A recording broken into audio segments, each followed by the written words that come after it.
Hey everyone, it's Kong again, and I'm back with some interesting information from the State of Langrisser M community survey that we ran, I guess about a month ago now. Between working a lot of overtime and also working on other stuff, like making my other videos and actually playing this game, I haven't had tons of time to sit down and really crunch the data until relatively recently. So what I'm going to start with in this video is mainly just an overview and summary of each of the main categories from the survey. So I'm not going to get too into depth actually comparing and contrasting different data and analyzing and connecting things. Today I basically just want to make sure that we can go through each of the categories and look at the data and the responses that came in to basically get a feel for the answers. So this will be part 1, which is an overview and category summary for the community survey. I will do a couple more future videos where I'll tackle a specific category and go into a bit more depth. So we'll start with start date and days played. Now, the majority of respondents seem to be dedicated long-term players. The majority started playing sometime in the first month, with 66.5% of respondents starting on launch day, during the first week, or during the first month. With the game being, 16 months old now on global servers, that's a pretty remarkable survival rate from those early accounts. It looks like Yu Yu Hakusho seems to have been the collaboration that brought the most enduring influx of new players. I'm kind of surprised that Lodos War isn't a little bit higher, since it was very fresh and very new when this survey was sent out, so there would have been a lot of people who were kind of looking and playing the game right at that time. The average number of days played across all respondents is 353 days. The median number of days played, which is the middle value in the list, is 414, so the list does skew a little bit towards the higher number of days played. The mode, which is the most commonly occurring value in the set, is 491, and that's interesting because at the launch of the survey, that would have been the maximum possible number of days played for someone who started on launch day. But again, this is just another indication of the sheer number of players who started right at the beginning, who are still playing, and who are the kinds of players who would have filled out this community survey. On a kind of similar note, we can look at the data for the servers and see that there are a disproportionate number of players on Salrath and Baldia servers, with those two combined making up almost 24% of the total number of survey respondents. The rest of the servers are relatively evenly divided here.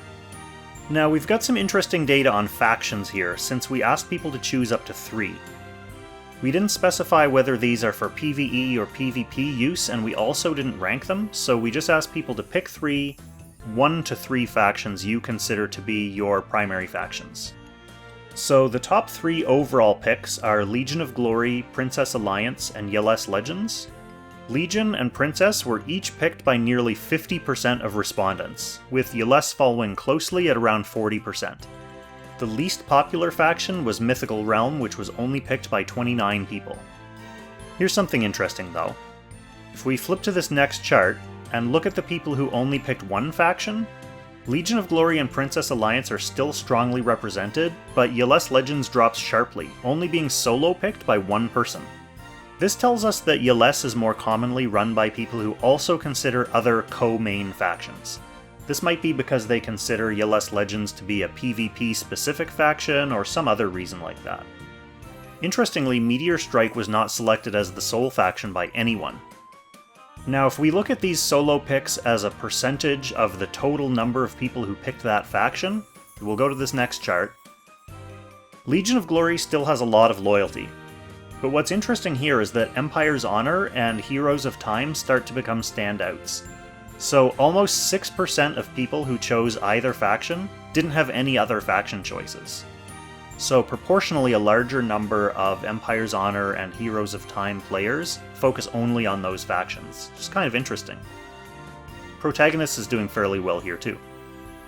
Now, we also got some really meaty data about characters, so we're really just scratching the surface right now, but I do plan to look at some little patterns and some interesting little nuances today, and we can go into greater depth later. So first I'll bring up the overall star chart. This chart shows all of the SSR characters and their star levels. So we have red at the bottom representing the number of people who haven't summoned these characters at all the way up to blue at the top, representing people who have them at 6 stars. So we can see here that Tiaris is the most starred up character, with almost 64% of respondents having her at 6 star already. She's followed by Elwyn, Leon, Leanna, Landius, Yulia, Lana, and Cherie. Cherie is actually the most owned character, with only 3% of respondents missing her from the barracks. This isn't exactly surprising, given that she's given out for free as part of a new player quest chain. It's interesting who those 3% are. Maybe they missed Cherie like they couldn't complete the quest chain, or they just started and they were responding to this survey before actually getting her. On the other end of the chart here, we can see that Brenda is both the least owned and the least built character, with 75.6% of respondents missing her entirely, and only one player at the time of the conclusion of this survey having her at 6 stars. Now, we can also see a version of this chart that doesn't count the players who simply don't own a character. So this will be the sheer number of players who own each character and what star level they're at. This helps us pinpoint some interesting anomalies. For example, the Knight of Mystery is proportionally relatively well starred up, despite not as many people having her. Similarly, lots of people own Deedlit and Gerald and Layla, but they haven't been starred up as much. For Deedlit, the reason is obvious. She was a relatively new character when the survey launched, but I'm sure a lot of people have been working on her Gates of Fate in the meantime, so that chart would look a little bit different now. We can also see here that Betty and Akaya join Brenda among the ranks of the least owned and least well-built characters. Now, we can also view this as a function of average star level, so this next chart helps visualize overall average development of these characters across the player base, rather than strictly the number at 6 star. So for this chart, a lot of players having characters at 5 star will help boost the overall average rating versus people who just summon the character and leave them sitting at 3 stars. Tiaris, of course, is still number 1 with an average star level of 5.51. Elwyn, Leon, Luna, Leanna, Landius, Yulia, Lana, and Ledden round out the top 9, so these are all the characters who are on average 5 star or higher. Another question we asked was, what was the first SSR character that you summoned? And looking at this chart, the trend for people's first summoned SSR is unsurprisingly fairly heavily weighted towards characters who appeared on the earliest launch banners. So this makes sense given how many of the survey respondents are day 1 or week 1 players. So number 1 is Leon by a mile, almost doubling the second most common first SSR. Bernhardt, Elwyn, Ledden, Leanna, Lana, Tiaris, Luna, Bozel, and Altamuller fill out the top 10. Again, these are mostly really early days characters who have been available for a long time. A couple of little interesting tidbits though. 4 people didn't know who their first SSR was. Maybe it was so long ago and they didn't want to make a guess. 3 people got 2 SSRs in their first SSR draw, so it's basically a tie for them.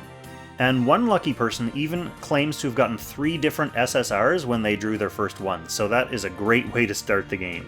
Probably set some unreasonable expectations of what the SSR summoning rate would be. Now, we asked if you could summon any SSR in the game for free, who would it be? The most popular choice here was the Knight of Mystery with 63 votes, only 1 fewer vote than the next 2 choices combined. Fortunately, she is coming up on a Valentine's trade-in event banner very soon, so those people are going to be able to get their wish, although it won't be free exactly. The next clear winners here were Sakura and Young Jessica. Now, Young Jessica was just on a Destiny banner, so her numbers may have dropped by now. But Sakura's a clever choice because she was a limited character on a crossover banner that hasn't even rerun in China yet. So if you missed out on her, then obviously getting her for free would be a great way to get a super rare character into your barracks. In fact, the next 2 choices, Yusuke and Deedlit, are also limited characters, so I think people realize this free SSR would be a great way to get a rare unit. The least popular units for a free pick were Bernhardt and Lanford. Bernhardt kind of makes sense since the previous chart showed him being a really common early SSR for many people, but why is Lanford getting the shaft here? I don't know, maybe that'll be a mystery, or maybe you can let me know in the comments here if you know why so few people would choose to take a free Lanford. We also asked who your favorite character in the game is. Now, we didn't specify whether this means your favorite unit to use in combat, or your favorite overall character for plot or design or other reasons. We wanted to leave that to you so you could make the decision based on your own criteria. Now, there's a tie for first place here between Leon and Zerida, so we do have clear male and female winners with 38 votes each. Luna was very close with 37 votes, and Cherie, Landius, Yulia, and Elwyn were the other standouts with 30 or more votes. Then there's quite a drop for Lana, Ledin, and others.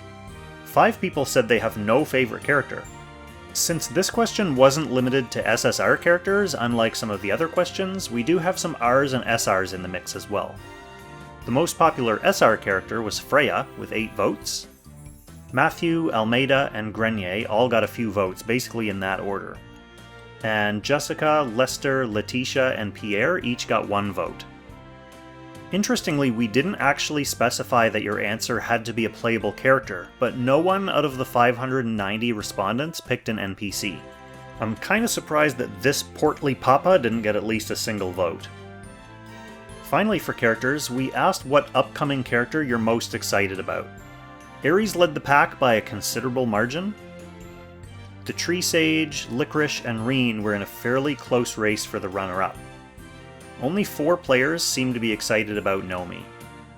And Florentia and Tsubame didn't get included in this list because we didn't know about them yet, until after the survey had already closed.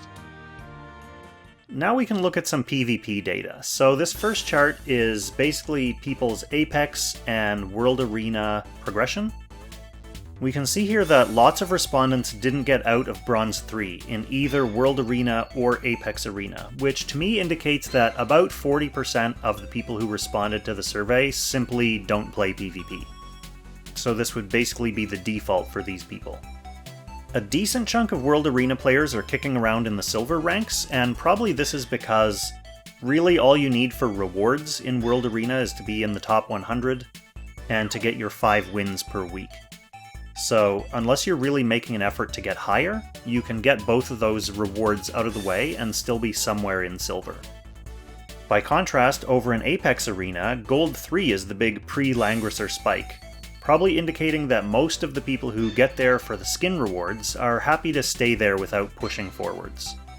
There's another spike into Langrisser rank on the Apex side, indicating that the people who do indeed push onwards from Gold 3 tend to be the people who can break that threshold and go all the way.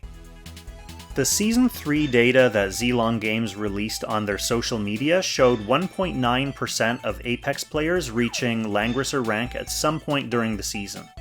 And this contrasts pretty starkly with our 11.5% among survey respondents. So again, this most likely reveals that the people who bothered to fill out this lengthy survey are more so the dedicated, long-time hardcore players. There would be a lot of players who are just kicking around in the lower ranks of Apex Arena, playing the game casually, maybe not following social media, and definitely not filling out a survey like this. Now here's a different chart that incorporates the average top 15 power levels of players who made it to these specific ranks. This could be a decent general indication of what kind of power level you'll want for your 15-unit box in order to reach these ranks. So just for context, first I'll shout out the reported average power levels for the survey as a whole. So the average of the strongest 15 character responses was 90,944, which works out to 6,062 per character. And again, knowing the bias of the survey as a whole, we can figure that probably skews a little bit higher than the real average for getting to this rank. The average for the strongest 5 character responses was 33,392, which works out to 6,678 per character on average. The average total power of all characters was 263,872, so that is each respondent's total power of all their characters, then averaged against all the other respondents. The average of total Time Rift stars achieved was 491, and the average of total Time Rift feats achieved was 280. So back to the chart.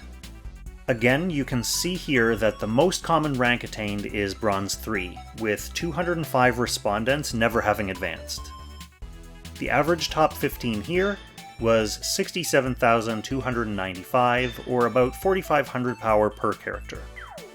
Only 5 people stopped in each of Bronze 2 or Bronze 1, meaning nearly everyone who bothered to play Apex at all managed to clear Bronze entirely and get into Silver or higher.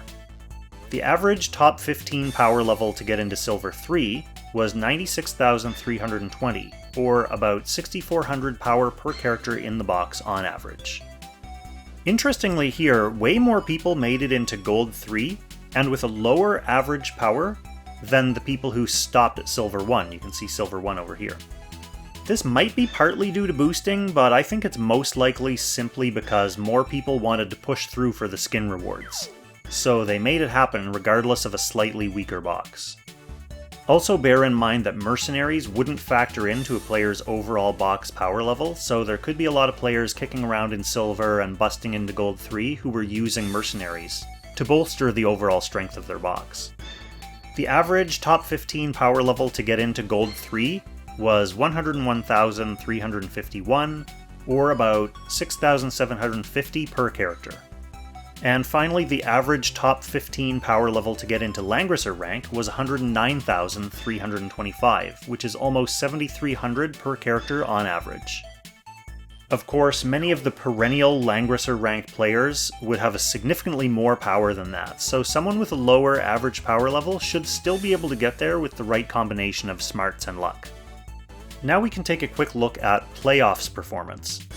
So this first chart shows the people who made it into the playoffs. 90% of respondents have never been in the playoffs, 3% have been in for one season, and 7% have been in multiple seasons.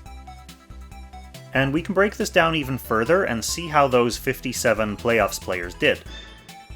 About 30% were stopped in the top 256, and another 35% made it to the top 128.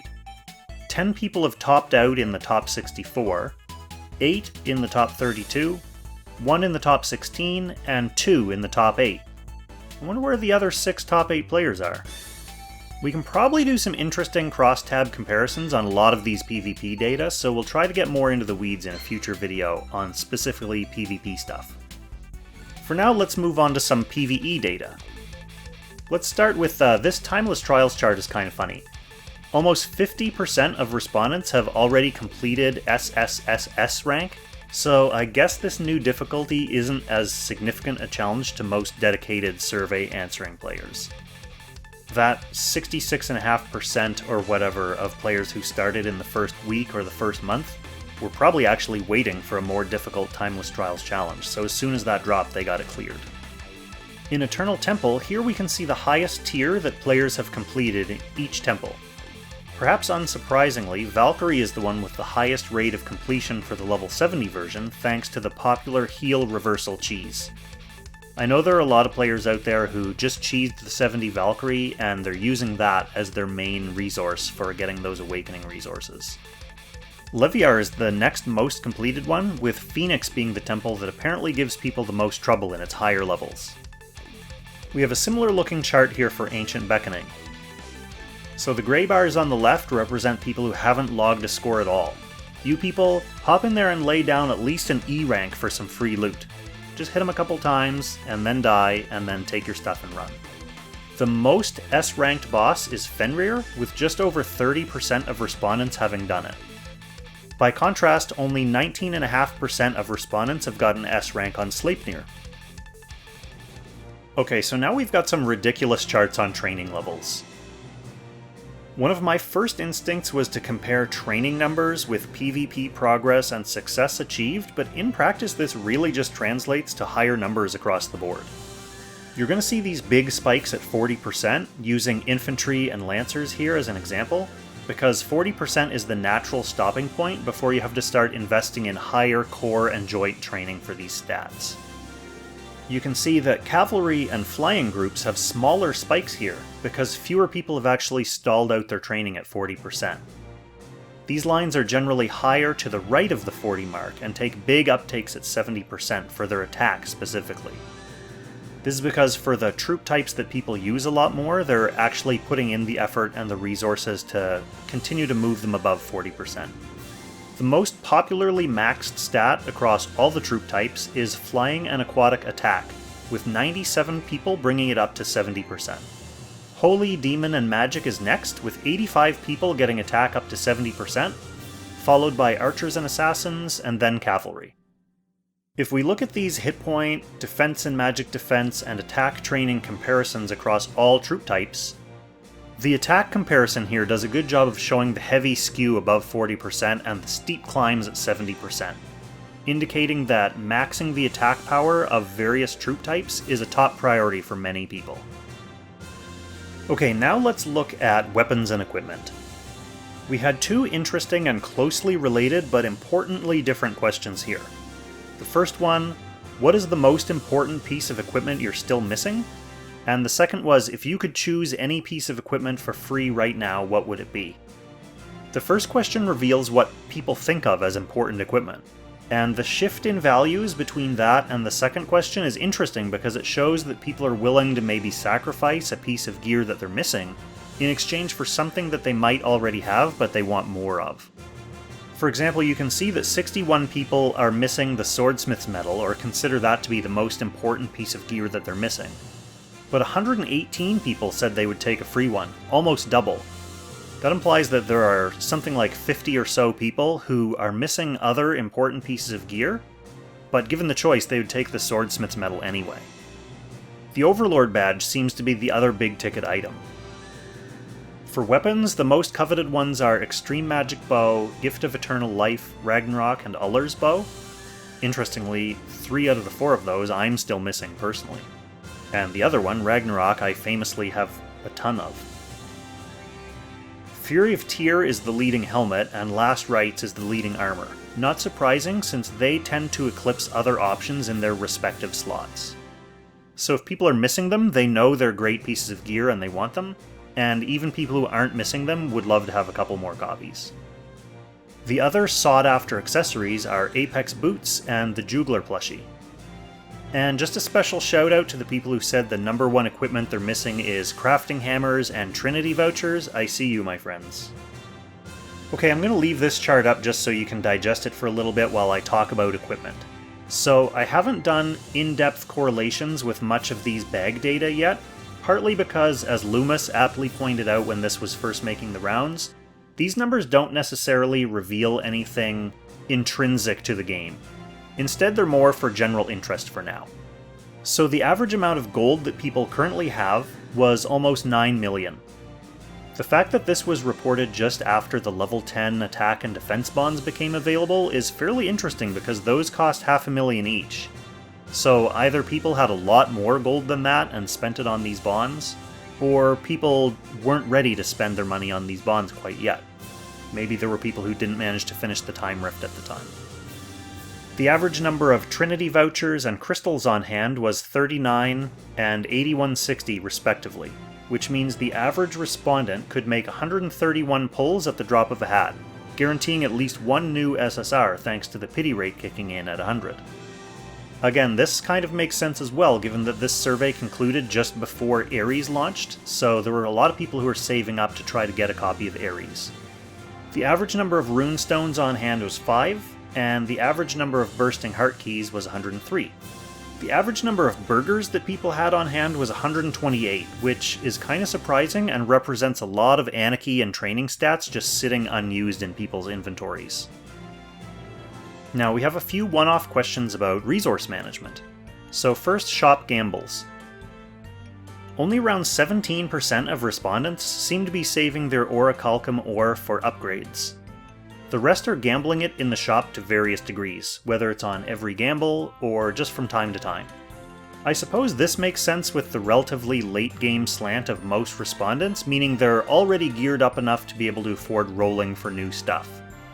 Generally, for newer or earlier players, it's a better idea to spend your ore building up the pieces of equipment that you have, because equipment is a common roadblock for people in progressing to new and harder content. So you make sure your characters are powerful first, and then you can start rolling for junk. Next we have stamina refreshes.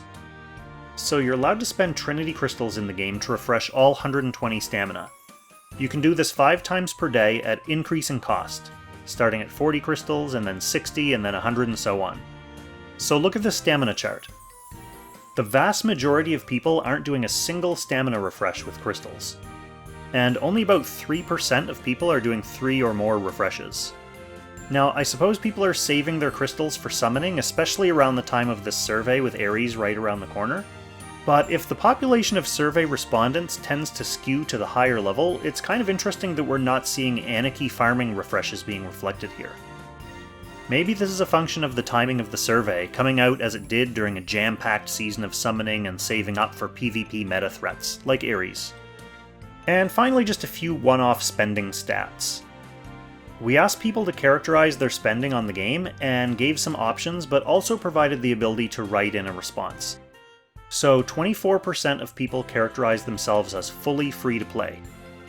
Another 17% are keeping their spending to under $10, which is 1 or 2 privileges or one-off weekly purchases, so that's $10 a month. 16% say they're routine monthly privilege spenders, and 25% say they're privilege buyers plus some additional spending. So this and the free-to-plays are the 2 biggest categories. Just over 8% say they occasionally go all the way up to Echo of Light on a given month, and a further 6.5% routinely grab the Echo of Light every month. Overall, the game seems to have a fairly healthy population of spenders. A couple of the interesting write-in responses were one person who has spent a total of 99 cents just to start a guild, and a couple of people who have spent a chunk on a one-time payment, so the Growth Invest pack, or a shard bag, or to contribute towards an interesting collab. And the last kind of big bucket category we have here is the community. So Reddit and YouTube are where the overwhelming majority of respondents go for at least some of their Langrisser news. Almost 75% of respondents picked Reddit among their options, and over half chose YouTube. These are followed by Discord at 38.5%, and then the in-game news, whether that's the update announcements or the info page, at 37%. Wikigrisser was the most common write-in response, even more so than Twitter. And I'm sure they would have been chosen a lot more if I had included them in the built-in options, as I really should have done. And that'll be it for part 1, which is the initial summary of these results. As I mentioned before, there's a lot of opportunity here to do some cross-comparisons and correlations, but this was getting kinda long and I wanted to make sure I had a chance to present the top-level data in each category first, before getting more into the weeds. I'm gonna take a short summer vacation and do some swimming, but when I come back I'll start seeing how things in here line up and start making connections and correlations then. I'll probably try to do a shorter video on each category and just kind of see how these things connect with each other. So we'll have a training video, we'll have a PvP video, a PvE video, maybe a video just on characters. We'll see what we can find, we'll see what bubbles to the surface. I do just want to shout out again special thanks to Air, Bai, Keebs, and Nitro for sharing the survey around, and thanks of course to everyone who contributed by filling it out or suggesting some slices to look at. There's definitely more to come, so stay tuned and happy Langrissing.